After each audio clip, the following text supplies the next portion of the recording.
It's 9:52 p.m.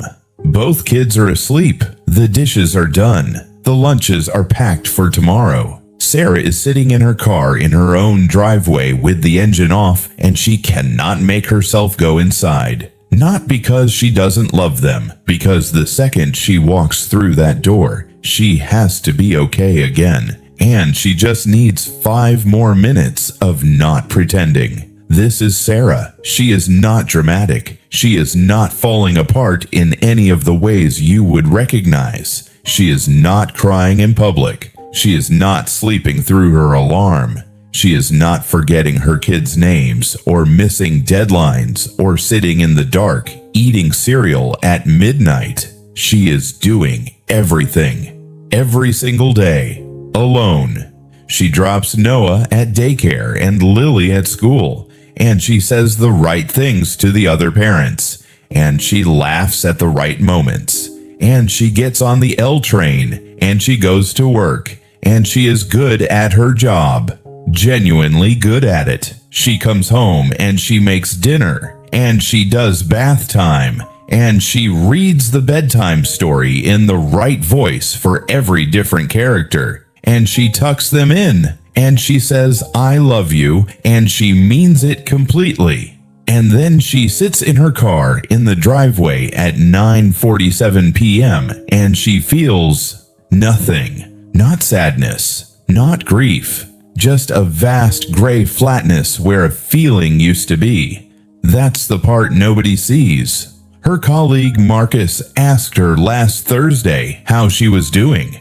Really doing. She said, "Good. Busy. You know how it is."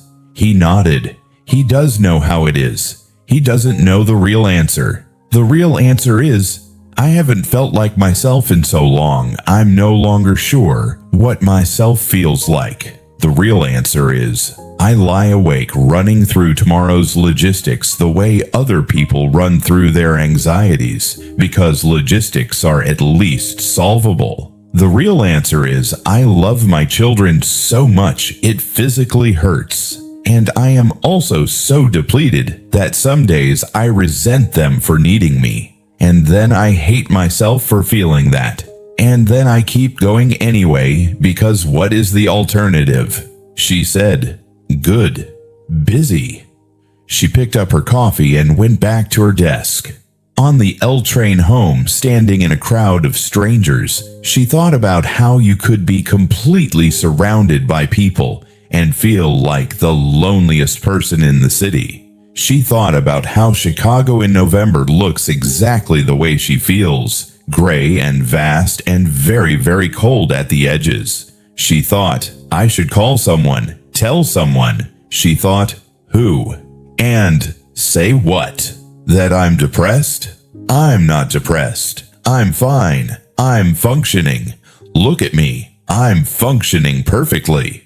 Here is what high-functioning depression actually is. It is not the depression you see in movies. It does not look like unwashed dishes and drawn curtains and days in bed. It looks like Sarah. It looks like the person who shows up early, who keeps every promise, who remembers every birthday, who hasn't missed a school pickup in 3 years. But inside, underneath the competence, underneath the capability, underneath the smile, the brain is running on empty.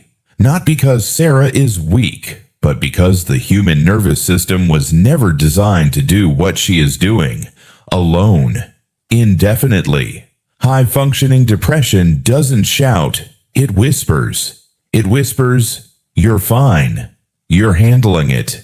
You don't have it as bad as other people. Keep going." And because the whisper sounds like strength, because it sounds like the voice of a good mother, a capable woman, a person who doesn't need help, you listen to it.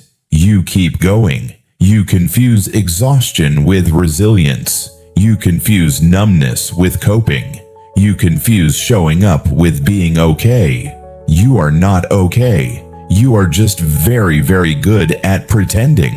She wasn't depressed in the way she thought depression looked. She was depressed in the way it actually looks, which is functional, capable, smiling, present for everyone except herself, the bravest person in every room, and the most invisible. There is a teaching from the Buddhist tradition, not as instruction, but as observation, that the mind which is always attending to others eventually forgets it, is also a mind that can suffer, that this forgetting is not weakness. It is simply what happens when love becomes the only direction you allow yourself to move in. Sarah stood at the lakefront that evening. The Chicago wind was cold off the water. Noah was with her mother tonight. Lily was at a friend's. And for the first time in longer than she could remember, there was no one who needed her in this particular moment. She stood there, and she let herself feel it. Not the performance of feeling, the actual thing. She was tired, genuinely, deeply, honestly tired, and tired was allowed. Tired was not failure. Tired was just true. The water moved. The city hummed behind her, and she understood something she had been running from for years. The strongest thing she had ever done was not keep going. The strongest thing she had ever done was standing here, in the cold, admitting that she couldn't keep going like this forever. That was not weakness. That was the beginning of something true.